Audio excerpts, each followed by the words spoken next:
सत्संग में आने का समय नहीं मिलता हमारे को, और हम अपने पेट के लिए न जाने कहाँ कहाँ देश विदेश में जा करके मजदूरी करने लग जाते हैं। परमात्मा कहते हैं, परमात्मा ने आके हमें बताया है, क्योंकि जो ज्ञान मैं आपको प्रचार कर रहा हूँ ये परमात्मा का दिया हुआ है, ये जनसाधारण की बनाई कथाएं नहीं है। और परमात्मा ने हमें आगाह करने के लिए, हमें चेताने के लिए ये तत्व ज्ञान अर्थात सत्संग प्रदान किया है। तो इन्होंने ये बताया कि हमारा कहने का तात्पर्य ये नहीं है कि आप काम ना करो, घर त्याग दो, ऐसा नहीं। प्रभु ने स्वयं आकर के वो लीला की थी, एक दुल्हे का रूप धारण करके और कपड़े बुना करते थे। हमारे लिए एक प्रमाण छोड़ गए, हमारे उदाहरण बना गए कि परमात्मा पाने के लिए जंगल में जाना, कर्म त्यागना अनिवार्य नहीं है। क्योंकि गीता जी में लिखा है कि अर्जुन यदि तू काम ना करेगा तेरा निर्वाह कैसे होगा। काम भी कर, राम भी रट। गलती ये कर रहा है कि तू केवल माया का मजदूर बना हुआ है, परमात्मा याद नहीं करता। काम भी कर, भगवान भी याद कर। लेकिन सत्संग आने के आए बिना की बात समझ में नहीं आती। एक समय परमात्मा बताते हैं कि राम नाम कड़वा लागे ये मीठे लागे दाम, दुविधा में दोनों गए भाई माया मिली ना राम। एक समय दास पंजाब के अंदर सत्संग करने गया हुआ था हमारे गुरु जी के स्थान पर। तो वहाँ हमारे गुरुदेव के जो शिष्य थे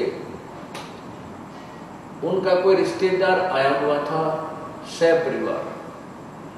शुक्र को वो आया हुआ था, शनिवार को उसने वापस वहां से चलना था। शनिवार को ही ये दास यहाँ हरियाणा से पंजाब में सत्संग करने जाता था, सेकंड संडे को। तो शनिवार को पहुंच जाते थे हम।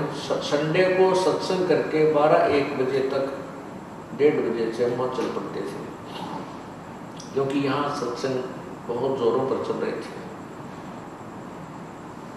उन गुरुदेव के शिष्यों ने अपने रिश्तेदार से कहा कि कल आज महाराज जी आएंगे। शनिवार को जब वो चलने लगा चंडीगढ़ को,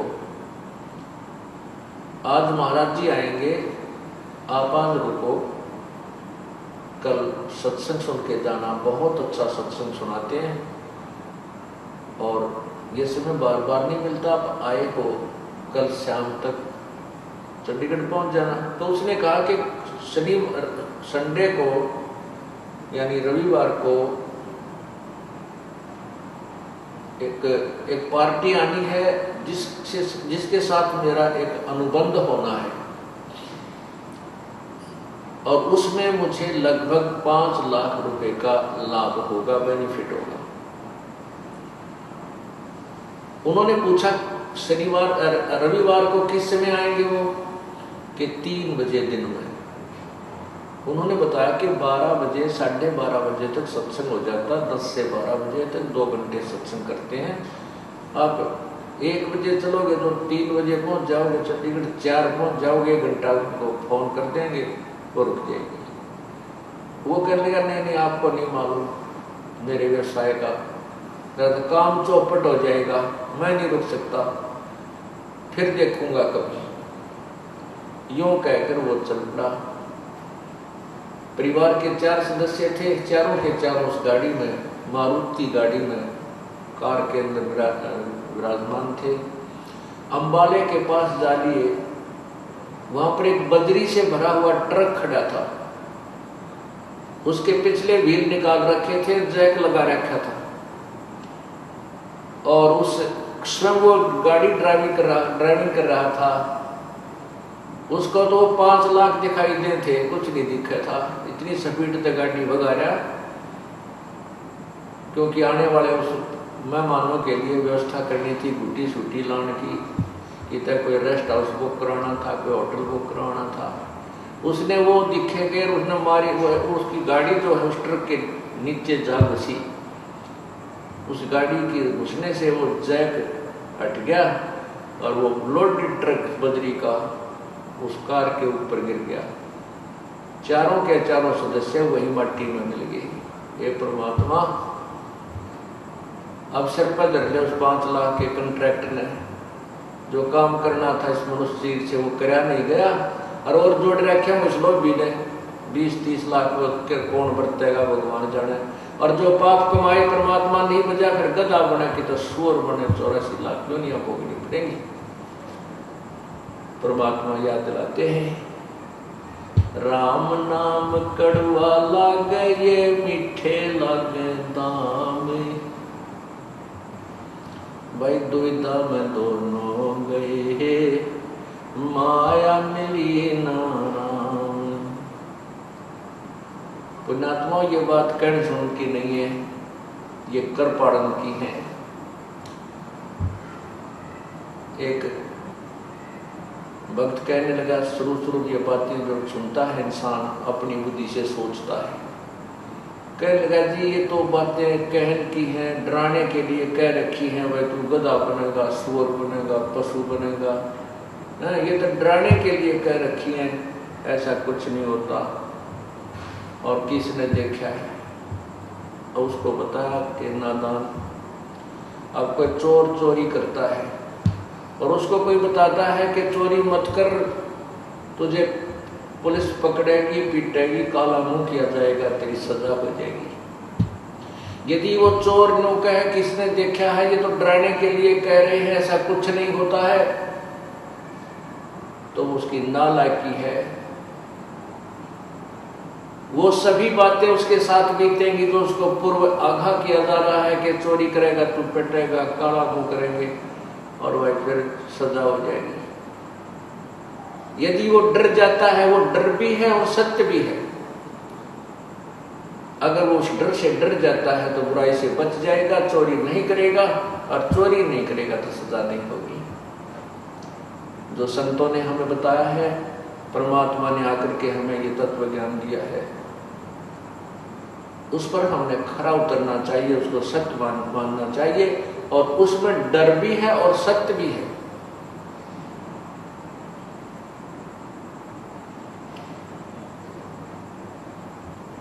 आप कहते हैं किसने देखा है, फिर आखिर में कहते हैं देखी जाएगी। अब जिन्होंने देखा है उन्होंने बताया है। अब हमारे पास वो ज्ञान की आंखें नहीं है, तो हम ज्ञान नेत्रहीन हैं। और परमात्मा यानी जो संत जिनको ये ज्ञान था वो नेत्रों वाले थे, ज्ञान की आँखियाँ वाले थे। अब उन ज्ञान की आँखियाँ वाले नेत्र वालों ने हमें बताया है कि ऐसा करेगा तो ऐसा पाप होगा, और हम नेत्रहीन उन आँखों वालों की बातों को नहीं मानते। और फिर कहते किसने देखा है, आँखों वाला देख रहा है, तुझे बता रहा है, अंधे तुझे नहीं दिखता, इसका मतलब किसी को भी नहीं दिखाई देता। अब कोई जंगल वन की तरफ जा रहा है अंधा, और उसको कोई आंखों वाला आकर कहता है कि सूरदास इधर मत जाइए, रास्ता गलत है तेरा, सूर्यास्त होने वाला है, तू जंगल में घुस जाएगा, यहाँ पर झाड़ हैं, कांटे हैं, इनसे जंगली जानवर हैं, तुझे मार डालेंगे, खा जाएंगे। और वो अंधारू पर पी रखी हो शराब उसने, वो बोल सकता है ये बातें कि किसने देखा है कि जंगल में कोई शेर है या भयंकर जीव है या कांटे हैं। अरे नालायक, वो जिसने देखा वही तो बता रहा है कि इधर जा रहा है, जंगल में ऐसे भयंकर जानवर हैं, ऐसा तेरे साथ बीतेगी। वो आंखें वाले की मानना नहीं, अंधे ने दिखता ना बता, फिर ना तो मर जा, फिर पड़ कुएं में, देख क्या होगा तेरे साथ वहां जाके जंगल में। तो संत थे, ये आंखों वाले थे, हम नेत्रहीन हैं, हमारे वो ज्ञान की आँखियां नहीं है। और हम उनका संतों की वाणी को काट देते, किसी ने देखा है तो वैसे कह रखिए, तो हम अंधे भी और ऊपर तो शराब पिए हुए व्यक्ति जैसा व्यवहार कर रहे हैं। फिर नौके देखी जाएगी, फिर देखी जाएगी। अरे मरे पाछे गधे बन के, गधे बने पाछे हम क्या देखेंगे, फिर तो कुमार देखेगा। ऊपर कमर पर 2.5 मन का बोरा होगा और अच्छा लंबा लठ पीछे कमर के ऊपर मारेगा। हमने देखना है, अब हम अब देख सकते हैं। अपनी आंख नहीं है तो संतों के द्वारा दिए गए इस ज्ञान से हम अपनी आंखें बनवा सकते हैं और फिर हम इस रोशनी के अंदर ठीक रास्ते चल सकते हैं। यहां बता रहे हैं, इस माया का गर्भ न करियो के हाथी के घोड़ा रे। इस माया का गर्भ न करियो के हाथी के घोड़ा रे। जोड़ जोड़ धन बहुत बटोड़ा लाखों और करोड़ा रे। जोड़ जोड़ धन बहुत बटोड़ा लाखों और करोड़ा रे। मानत न मन मोरा साधो, मानत न मन मोरा रे। बार बार मैं ये समझाऊं, जग में जीवन थोड़ा रे। बार बार मैं ये समझाऊं, जग में जीवन थोड़ा रे।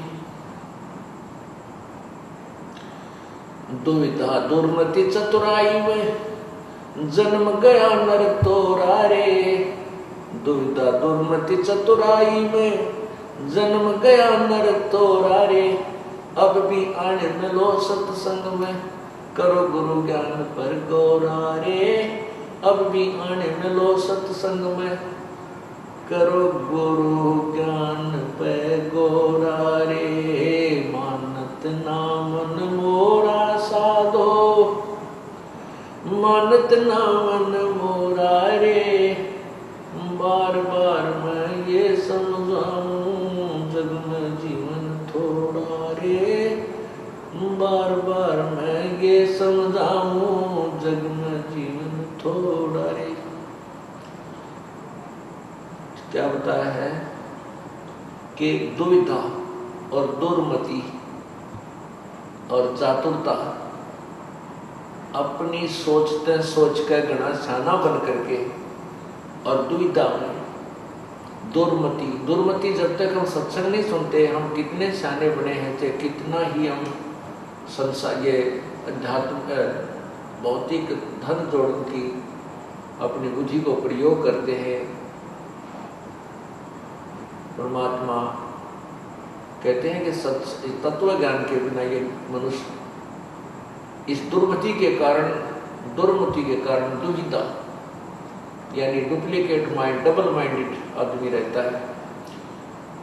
दुविधा दुर्मति चतुराई में जन्म गया नर तोरा रे।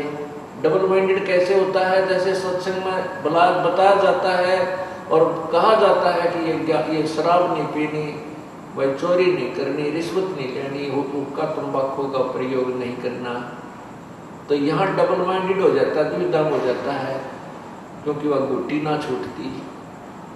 दोस्त आएंगे, रिश्तेदार आएंगे, ऐसा होएगा वैसा होएगा, लेकिन जिसमें आपको ये ज्ञान हो जाएगा कि ये पाप है, ये बिजली जैसा करंट है, इसको प्रयोग करने से हमें इतना भयंकर मार पड़ेगी, तो फिर हम नहीं देखते किसी को, क्योंकि हम अगर पाप करते और करवाते हैं उस बात को हमें ही भोगना होगा। ना रिश्तेदार भोगेगा, ना कोई और दोस्त उसको सहयोग देगा।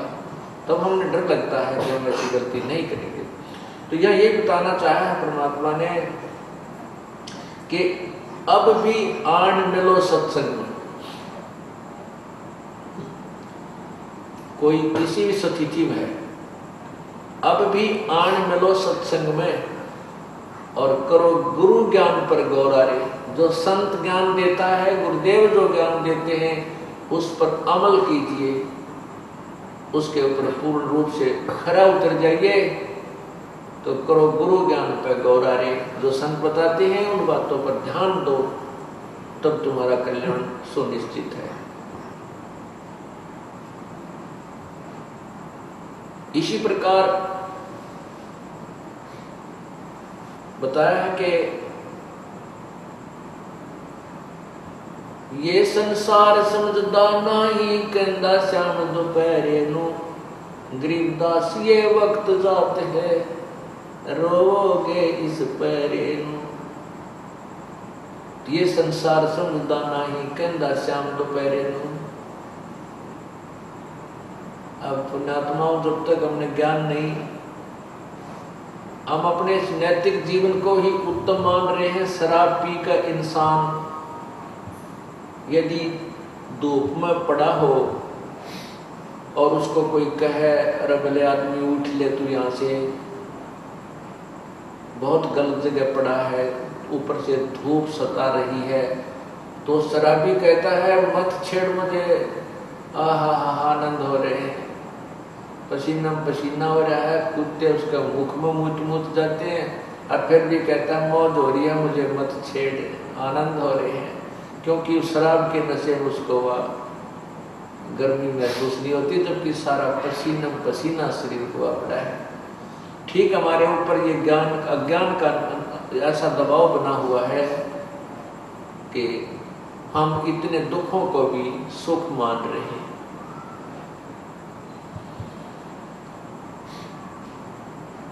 परमात्मा कहते हैं कि जैसे ये संसार समझदा नहीं, कहंदा श्याम दोपहरे नु। एक व्यक्ति के 4 लड़के थे,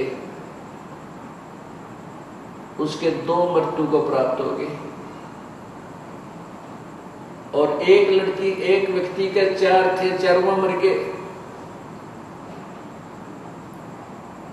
अब वो किसी रिश्तेदारी में गए हुए थे किसी की मृत्यु के उपरांत, तो वहां बतला रहे थे, वो कहने लगे भाई उसको सांत्वना देते हैं लोग, जिसके किसी के 1 पुत्र था, जिसके 3 पुत्र थे, 2 थे, 4 थे, 2 की मृत्यु होगी।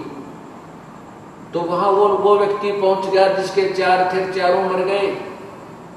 तो अन्य व्यक्ति कहते हैं भाई तेरा तो क्या दुख है, देख इस बेचारे के 4 पुत्र थे, 4 मर गए। तो जिसके 2 मर गए उसने सब्र कर लिया चोखा, मैं इससे तो सुखी हूं, इसके 4 थे, 4 मर गए और मेरे 2 मरे। तो परमात्मा कहते हैं ये संसार समझदा नहीं, कहंदा श्याम दोपहरे नु। हमने तुलनात्मक एक दूसरे को देखकर अपने आप को सुखी मान रखा है, या सुख नाम की चीज नहीं है। ये संसार समझदा नहीं, कहंदा श्याम दोपहरे नु। गरीबदास ये वक्त जाता रो के इस पैरे। इस मनुष्य शरीर के जो समय है ये पैरा है, ये पहर होती है। जैसे 8 पहर का एक दिन रात होता है, यहाँ पहर का अर्थ समय से संबंधित है कि इस समय को याद कर रोया करोगे, मनुष्य शरीर नहीं रहेगा। कुत्ते बनकर गली में खड़े होकर के सर्दी के मौसम में और ऊपर से ठंडी ठंडी फवार पड़े, वही भक्त, वो व्यक्ति जो कोठियों में बैठा था, कारों में चला करता था, एसी चलते थे उसकी कारों में, परमात्मा की भक्ति की नहीं, आज वो कहाँ लेटा हुआ है, उसी कोठी के पीछे गली के अंदर कुत्ता बन के, और वही ऊपर को मुंह करके रो रहा है। उस समय उसको याद आती है मैंने भगवान की भक्ति नहीं की, जिस कारण से ना कोठी रही, ना कार रही, ना वो सुंदर शरीर रहा। उसके लिए परमात्मा कहते हैं अच्छे दिन पाछे गए, अच्छे दिन पाछे गए, गुरु से किया ना हेत, अब पछतावा क्या करे, भाई चिड़िया चुगी खेत। पुण्यात्मा, आप एक स्टूडेंट हैं, आप एक विद्यार्थी हैं, और आपको परमात्मा पाने वाले विद्यालय में प्रवेश प्राप्त हो चुका है। अब जिनको प्रवेश प्राप्त हो चुका है अब भी नहीं पढ़ेंगे, अर्थात अभी भक्ति नहीं करेंगे, जो क्रियाएं आपको बताई जाती हैं कि खरे नहीं रहोगे, फिर बाद में कैसे पछताओगे। एक समय ये दास जब जेई की सर्विस करता था, वहीं पर एक मजदूर मजदूरी कर रहा था, और जब वो पढ़ा करता था वो मजदूर, उसका एक साथी पढ़कर एक्सियन लग गया इसमें B&R के अंदर, अर्थात सड़क के महकमे में। वो उसका साथी सहपाठी जो पढ़ा नहीं मजदूरी कर रहा था, वो तो सड़क के ऊपर टोकरियां डाल रहा था, सड़क के किनारों पर जो खड्डे हो जाते, और उसका जो सहपाठी था वो एक्सियन कार में बैठा हुआ उसी सड़क से जा रहा था। तब वो खड़ा होकर कहता है कि ये जो जाने लग रहा ना कार में एक्सियन, मैं और ये इकट्ठा एक ही स्कूल में पढ़ा करते हैं, मेरे भाग फूट गए, मैं पढ़ा नहीं, यदि मैं पढ़ जाता तो मैं भी आज इसकी तरह कारों में चलता। तो पुण्यात्माओं, ये उस समय आपको याद आएगा जब हाथ से डोर छूट चुकी होगी। इसी प्रकार यदि अब स्टूडेंट्स हो आप, विद्यार्थी हो, अर्थात ये भक्त हो, योगी हो, अब तुमसे अब पीछे रह जाओगे, कोई पढ़ेगा नहीं तो नहीं पढ़ेगा, वो तो गधा बनेगा, और जो पढ़ गया वो देव पद को प्राप्त होगा, यानी सतलोक चला जाएगा। फिर बाद में वो गधा पछताएगा, देखो मेरा साथी था, ये तो पढ़ गया, अर्थात अपने सब कर्म धर्म को ठीक रख के अपनी भक्ति को सफल कर गया, आज ये सतलोक चला गया, मैं यही पढ़ा। तो उस समय पछताने से कोई लाभ नहीं होगा। उसके लिए परमात्मा कहते हैं अच्छे दिन पाछे गए, गुरु से क्या ना हेत, ये पछतावा के बिना चिड़िया चुकी खेत।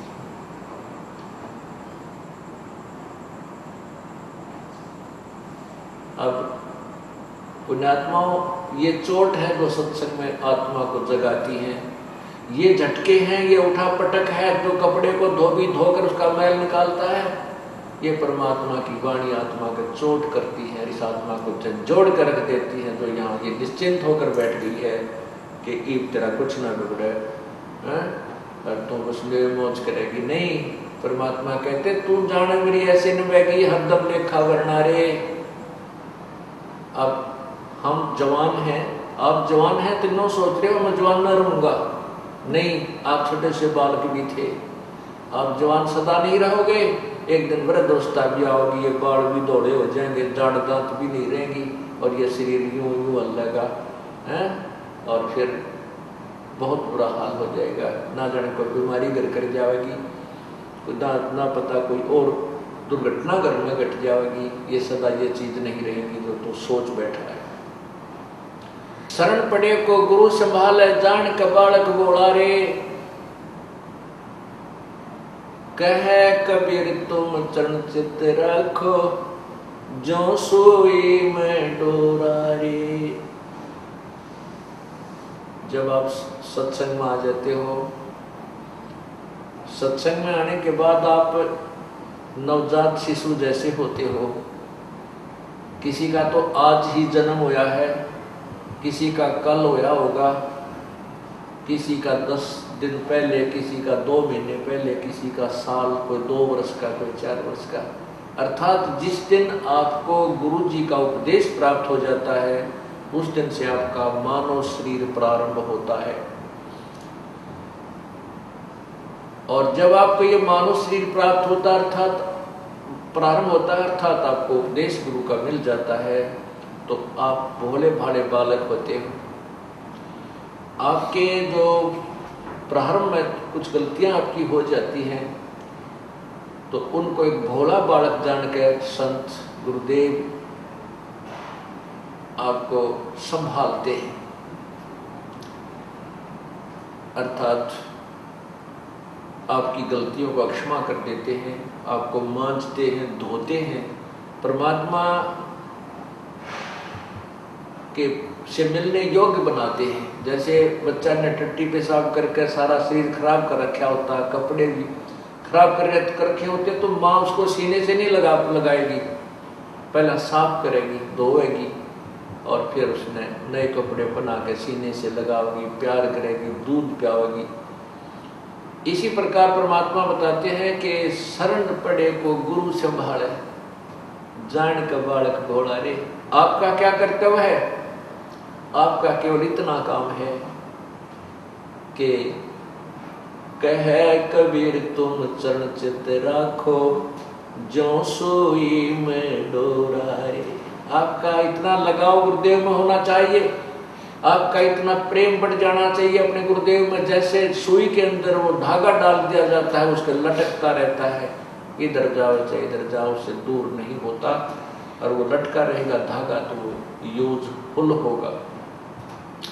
तो हमारा आपका इतना ही काम है कि अपने गुरुदेव के अतिरिक्त आपके गुरुदेव अपने गुरुदेव से दूर ना होना। द्वार धनी के पड़ा रहे और धक्के धनी के खावे, कहे कबीर सो काल झक झोल ही, भाई द्वार छोड़ ना जावे।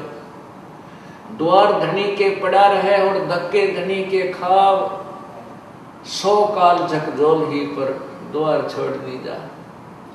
अब जैसे ये काल ने झकझोल करा था अपने साथ, ये जो कांड हुआ क्रोधा कांड, ये काल का झकझोल था, और अत्याचारी लोगों ने अपने पाप बढ़ा लिए, और हमारे बच्चे इस ज्ञान को समझ चुके थे, इसलिए धनी के द्वार से दूर नहीं हुए। कहते हैं द्वार धनी के पड़ा रहे और धक्के धनी के खावे, 100 काल झकझोल ही पर द्वार छोड़ ना जावे। परमात्मा ने कहा कि सत मत छोड़ता सूरमा, और सत छोड़ने पत जा, सत के बांधे लक्ष्मी फेर मिलेगी। अपने कर्म धर्म ने मत छोड़ना। यदि थोड़ी बहुत कोई आपत्ति आ जाती है, उसमें आप क्रियाक्रम भूल जाते हो, तो फिर गलत है। नहीं, अपना लगे रहना, और फिर देखना आपकी फिर वही मौज कर देगा परमात्मा, कि सत्य के रहने से वही जो का तुम आपको सब वस्तु प्राप्त हो जाती है। क्या बताया था? आजम तेरे घटने घेरे, तो राम कर्ण ना पावेगा। अंत समय में जो भक्तिहीन प्राणी होता है, जो परमात्मा को याद नहीं करता, पूर्ण संत से उपदेश नहीं लेता, तो मरता है। उस समय यम के दूत कुछ समय पहले आ जाते हैं उसके पास, और ये मनुष्य शरीर हमारा श्वासों से निर्धारित है, आयु जो हमारी श्वासों से निर्धारित है। तो उन यम के दूतों को पता होता है कि इसके घंटे 2 घंटे के श्वास रहते हैं, कि 20 मिनट के हैं, यानी 1000 हैं, 2000 हैं, 50 कितने हैं, कितने सांस इसके शेष हैं। तो उस समय उसकी गर्दन बंद कर देते हैं, उसकी जुबान बंद कर देते हैं, वो बोल नहीं सकता। क्योंकि यदि अंत समय में वो भगवान ने याद कर जाए तो उसको राहत मिलती है। इसलिए भक्तिहीन प्राणी को अंत समय में परमात्मा याद वैसे तो आवे को नहीं, बिल्कुल नहीं आवा, चाहे कोई कोशिश कर लेना, क्योंकि उसने सारे उम्र में जो पाप और कुकर्म किए हैं वो उसके शरीर में इतना प्रभाव कर देते हैं, उसको याद दिलाएंगे राम नाम तो भी नहीं बोल सकता, क्योंकि तो पहले अभ्यास करना पड़ता है, तभी अंत समय में भगवान याद आता है। तो यम के दूत जब आते हैं तो उसकी जुबान बंद कर देते हैं, और फिर वो संकेतों से संकेत करता है, बच्चों को बुलाता है, ऐसे करता रहता है, वो बोल नहीं सकता, क्योंकि यम के दूतों ने उसकी गर्दन, उसके घट को अंदर से घेर लिया है। और भक्तिहीन प्राणी फिर क्या करता है? संकेतों से बोला है। अब देखो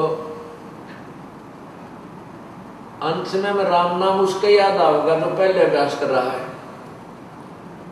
जैसे अब आप आते हो, नाम ले लिया, ज्ञान सुना, कभी आरती कर रहे हो, सुबह का नित्यनेम कर रहे हो, कभी दोपहर की रामायणी कर रहे हो, फिर कभी शब्द सुन रहे हो परमात्मा की महिमा के, कभी सत्संग सीडी अपने कोई कैसेट से सुन रहे हो, और कभी अपना फिर मंत्र याद कर रहे हो। तो आपका अभ्यास बढ़ गया, आपको स्वप्न में भी भगवान याद रहेगा, रात में भी, दिन में भी, काम धंधे तो फुर्सत मिलते ही परमात्मा याद आ जाता है। और जब आपकी मृत्यु होगी आपका ही भगवान याद आएगा फिर, क्योंकि अंत समय में जब हम भगवान को, क्योंकि गीता जी में लिखा है 8वें अध्याय के 13वें श्लोक में कि अर्जुन मेरा एक ओम मंत्र है, इसका अंतिम सांस तक, आखिरी सांस तक, मरते समय तक इसको याद करता हुआ शरीर छोड़कर जाएगा तो मेरे वाली गति को प्राप्त होगा। और 8वें अध्याय के 8 से लेकर 10 मंत्रों में ये कहा कि उस परमात्मा की भक्ति करता हुआ जो प्राणी अंतिम सांस तक उसकी भक्ति करता हुआ शरीर छोड़कर जाता तो उसको प्राप्त हो जाता है। और ये बिल्कुल सही है।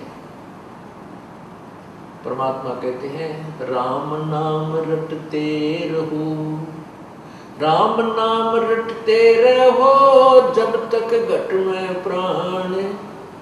आखिरी सांस तक सभी ये सिमरण करना पड़ेगा, क्योंकि हमारा श्वास से सिमरण चलता है, वो सतनाम होता है, और उसका अंतिम सांस तक जाप करने से ही हम परमात्मा प्राप्त होते हैं। अंत समय में सांस सुमरण जब होगा जब हम पहले अभ्यास कर रहे होंगे।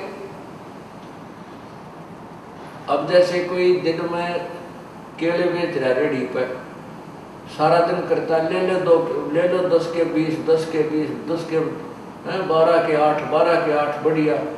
रात में फिर वो इतने रुके मारे हैं सारी रात, ले लो 8 के 12, 12 के 8, 12 के 8। तो जैसा उसने दिन में अभ्यास किया ऐसा ही रात में। एक समय हम पढ़ा करते छोटे छोटे 5वीं 6ठी 4थी में, हमारा एक चाचा था दूसरे दादा का, वो बोला था कि किसी के भी आकर रात में दिन में वही खाना खा लेता उन्हें सो जाया करता। वो बाजरे का रुखाला जाया करता, बाजरे का रुखाला जाते थे। चिड़िया बहुत परेशान करती हैं, बाजरे को खाती हैं, उनको सारा दिन रुखवाले ने ऐसा करना पड़ता, हर हर करनो को फटकना रखते थे, गोफिया वो छोड़ते थे, कुड़का आवाज लगाते थे। तो दिन में वो 1-2 महीने पक्का अभ्यास हो जाता हुर्र करूँगा। वो एक दिन हमारे हम ऊपर पढ़ रहे थे, गर्मियों के दिन होते हैं वो, तो वो आके वहाँ सो गया, हम अपना पढ़ रहे थे, वो एकदम जोर तो उठा, बोला हुर्र। हम भी डर गए, वहाँ क्या हो गया? हमने उठाया, वहाँ चाचा क्या हो गया तेरे? वो उठ कर देखने लगा, नो बोला मन नहीं, नो सोचा मैं वहाँ खेत में बाजरे का रुखाली कर रहा और चिड़िया आ गई, वो खा रही है, उनको भगा रहा था हुर्र करके। अब दिन में हुर्र करेगा तो रात में हुर्र याद आएगी। अब हम सारे जीवन में परमात्मा याद करेंगे, मरेंगे, मरते समय हमारा भगवान याद आएगा। और जिसने परमात्मा याद किया नहीं, सारा दिन सारी उम्र खो दी 2 के 20 बनाने में, तो उसका समय परमात्मा याद नहीं आएगी। वही बातें, वही कुमत याद आएगी। एक समय एक बुढ़ा ऐसे ही एक वृद्ध मरने लगा, उसकी जुबान बंद होगी। जुबान बंद होगी तो अब उसने घर वालों ने, बच्चों ने ये पता था कि हमारे पिताजी के पास पैसा बहुत है, ऐसा उनको डाउट था। और बीच बीच में वो बुढ़ा भी अपनी सेवा करवाने का हमारा संकेत कर देता था, भाई मेरा धन दाब रखा है, जो सेवा करेगा उसी को बताऊंगा। तो पहले बुजुर्ग यह ताली लाया करते सेवा करवाने की, यही फार्मूला बनाया करते, और बच्चे फिर सेवा करते, पिताजी अंत समय मुझे धन बता जाएगा। तो उन बच्चों को शंका होगी कि पिताजी, और वो वृद्ध की जुबान बंद होगी, वो संकेत कर रहा है, ऐसे ऐसे ऐसे कर रहा है। बच्चों ने सोचा पिताजी बोल नहीं पा रहा है और धन बताना चाहता है, ये मृत्यु को प्राप्त होने वाला है। उन बच्चों को पता था कि ये दूसरे गांव में एक व्यक्ति है जो ऐसी दवाई मुंह में डाल देता है या इंजेक्शन लगाता है, वो 500 रुपये लेता है। और जब तक उस व्यक्ति के श्वास हैं 2 मिनट 4 मिनट वो जुबान खोल देता है, बोल लेता है। तो वो भागकर उस गांव में गए और उस डॉक्टर ने ले बुला के, और उस डॉक्टर ने उसका इंजेक्शन लगा दिया, 500 रुपये लेगा, वो चला गया। बूढ़ा बोलने लग गया। तो वो कहने लगे, पिताजी बता, जल्दी बता दो कहाँ रखा है वो धन। वो बुजुर्ग कहने लगा, वहाँ एक बुजुर्ग बोला रहे, वो बाछड़े ने, गांव के बच्चे ने झाड़ू खा ली, तुम कित मर गए, मेरे पास सत्यानाश करोगे, तुम ध्यान नहीं रखते। गांव के बछड़े ने झाड़ू खा ली, सारी नाश कर दिया। नो कह बूढ़ा मर गया, इतना सांस शेष रह रहा था। अब वो गाय का बच्चा कोई झाड़ू खा रहा था और बूढ़े की दृष्टि मरते समय उस पर पड़ेगी। उसके मन में यह चिंता होगी, तेरे मरने के बाद ये बच्चे नाश करेंगे, देख कति संभाल नहीं करते, और यह झाड़ू खराब कर दी बच्चे, गाय के बच्चे। अब उन दोनों बच्चों ने माथे माथ मारा, पिताजी यह 2.5 आना की झाड़ू 500 रुपये में पड़ेगी। अब बुढ़े ने सारी उम्र यही चिंता रखी, अंत समय में ये नहीं करते, राम नाम रटा नहीं, तो अंत समय में वृत्ति वही हो जाती, वैसी हो जाती है। और जहां आशा तां बासा हुई, मन कर्म वचन सोमरियो सोई। जहां आशा तां वासा हुई, मन कर्म वचन सुमरियो सोई। अब जैसे गीता जी के अध्याय नंबर 8 के 13 मंत्र में कहा कि मेरी भक्ति करेगा तो मुझे प्राप्त होगा। 8वें अध्याय के 7वें श्लोक में भी कहा कि अर्जुन तू मेरी भक्ति कर, युद्ध भी कर, मुझे प्राप्त होगा। 8वें अध्याय के 8 से 9 10 में कहा है कि उस परमात्मा, पूर्ण परमात्मा की भक्ति करेगा तो उस परम देव पुरुष परमात्मा को तो प्राप्त होगा। यानी मन कर्म वचन से, चाहे तूने इस ब्रह्म की भक्ति करनी है, चाहे पूर्ण परमात्मा की करनी है, दोनों उस जिसकी भी करेगा, मन कर्म वचन से ही करेगा। हाँ, जहाँ आशा ता बासा हुई, अगर आपकी आशा उस ब्रह्म में रहेगी तो ब्रह्म के लोक में रह जाएगा। आपकी अंत समय में आशा सतलोक में दृढ़ होगी तो आप सतलोक चले जाओगे। लेकिन जाओगे कमाई अच्छी कर ली होगी तभी। और जिसने कोई सी भी भक्ति नहीं करी वो कहाँ जाएगा? जैसे वो अंत समय मरते समय बच्चा में चिंता होगी, बच्चों में, अपने परिवार में ममता रह जाती है, और वही मर के फिर पशु बन जाएगा, कोई कुतिया बन जाएगी, कोई कुत्ता बन जाएगा, कोई गधा बन जाएगा, या कोई बैल बने, कोई पशु बने। एक भगत, एक व्यक्ति किसान था,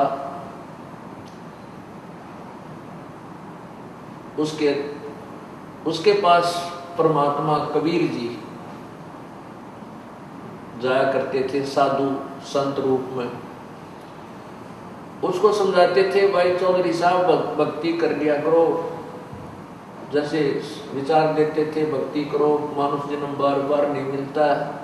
हमने जो पढ़ाई पढ़ रखी होती है वो उल्ट पढ़ रखी होती है। हम कहते हैं कि अभी भक्ति करने का समय नहीं, हम तो बुढ़ापे में भक्ति कराएंगे, अभी तो बच्चे पालने हैं, बड़े कराएंगे, इनका ब्याह करनी है, शादी करनी है, नो करना, मकान बनाने। लेकिन संत बताते हैं कि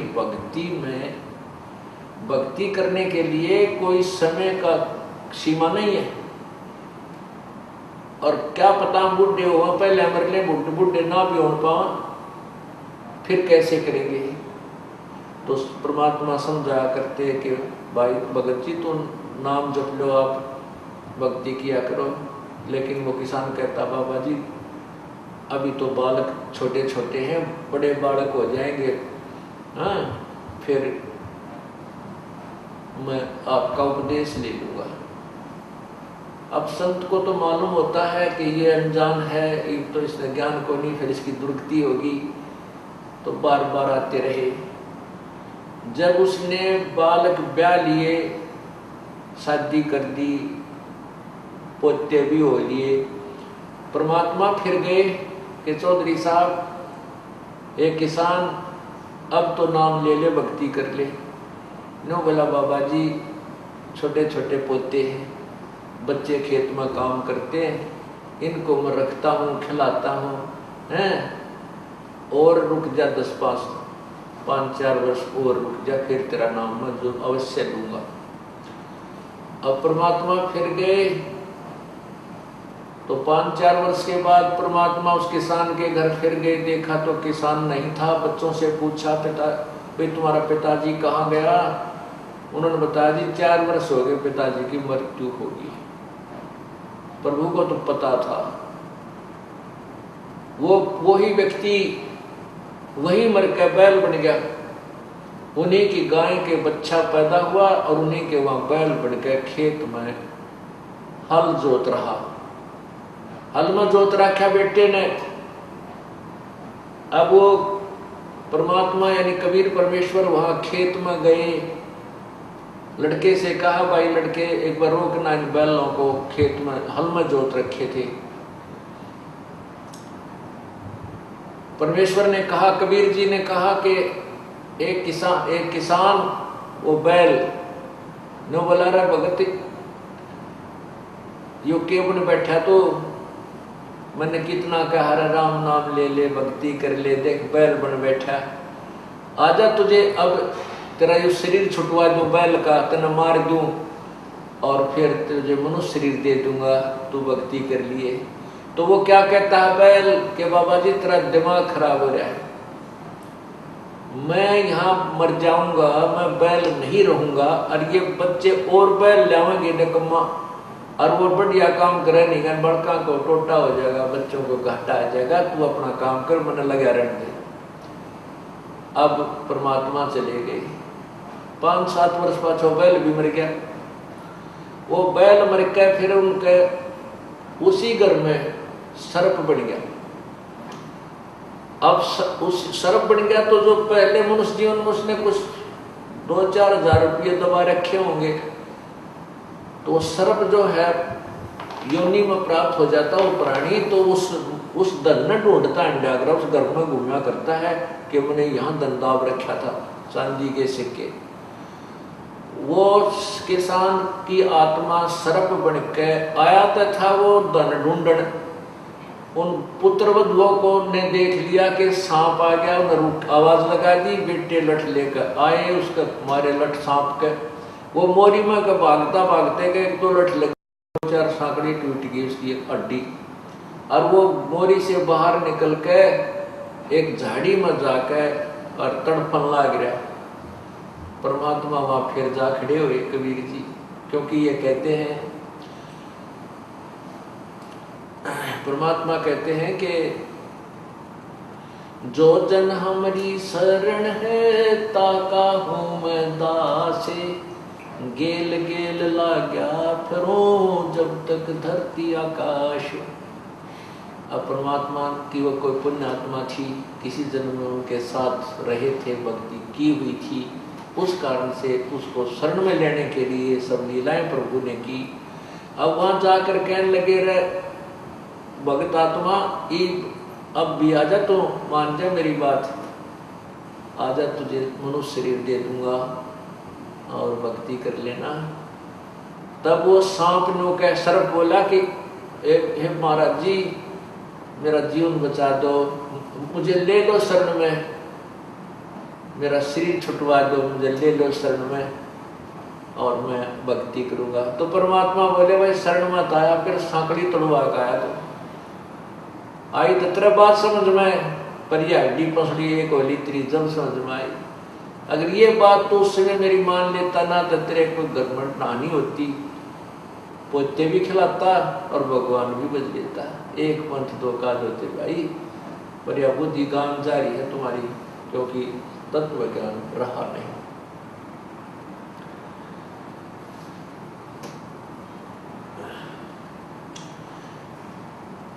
मेरे साधो भाई सब जग भूला पाया, मेरे साधो भाई सब जग भूला पाया। इसी भूल में ब्रह्मा भूला जिसने वेद सरसाया। इसी भूल में ब्रह्मा भूला जिसने वेद सरसाया। वेद पढ़ियो पंडित भूला वो वेद मर्म ना पाया। मेरे साधो भाई सब जग भूला पाया।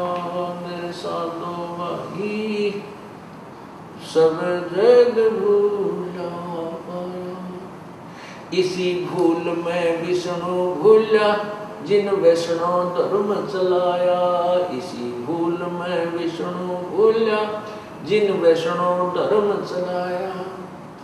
कर्म कांड का बांध महात्म 84 जीव भरमाया। मेरे साधो भाई सब जग भूला पाया। मेरे साधो भाई सब जग भूला पाया। इसी भूल में शंकर भूला जिन वृक्षों को पंथ चलाया। इसी भूल में शंकर भूला जिन वृक्षों को पंथ चलाया। सिर पे जटा हाथ में खप्पर घर घर अलख जगाया। मेरे साधो भाई सब जग भूला पाया। मेरे साधो भाई सब जग भूला पाया। कह कबीर सुनो भाई साधो हम जुग जुग जीव चिताया। कह कबीर सुनो भाई साधो हम युग युग जीव चिताया। जिसने जाना मर्म भूल का वो गर्भवास नहीं आया। मेरे साधो भाई सब जग भूला पाया। मेरे साधो भाई सब जग भूला पाया। परमात्मा कबीर परमेश्वर इस काल लोक में आए, आकर के बताने लगे कि भाई यहाँ पर कोई भी व्यक्ति तत्व ज्ञान से परिचित नहीं है। चाहे यहाँ के 3 लोक के मालिक ब्रह्मा विष्णु महेश भी क्यों नहीं है, इनको भी तत्व ज्ञान नहीं है।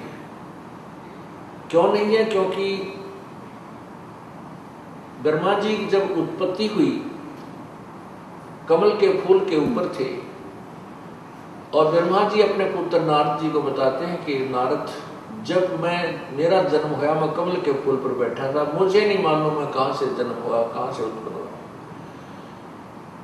और ब्रह्मा जी को ने ही जो वेद प्राप्त हुए उन्हीं का ज्ञान फिर विष्णु और शिव को दिया। ऐसे ही परमात्मा हमें ये बता रहे हैं कि मेरे साधो भाई यहाँ सबका भूल लगी हुई थी, कोई भी तत्व ज्ञान से परिचित नहीं था। पहले तो राम नाम को बजने को तैयार नहीं, और यदि कोई पुण्यात्मा भक्ति करना चाहते उसको मार्ग ठीक नहीं। मैंने आकर के फिर ये तत्व ज्ञान समझाया। अब इस जीव को सबसे भयंकर जो रोग लगा हुआ है वो जन्म और मृत्यु का है। जन्म और मृत्यु का सबसे भयंकर रोग है ये, ना ब्रह्मा का समाप्त हुआ है, ना विष्णु का समाप्त हुआ, ना शिव का, क्योंकि ये ब्रह्मा विष्णु महेश भी जन्म और मृत्यु को प्राप्त होते हैं। और अन्य प्राणी जो इनकी साधना करते हैं वो तो फिर उनका तो कहना ही क्या है। कबीर परमेश्वर ने आके बताया कि हम कौन हैं, तुम कौन हो, कहां से आए हो और किस प्रकार ये भक्ति करनी चाहिए।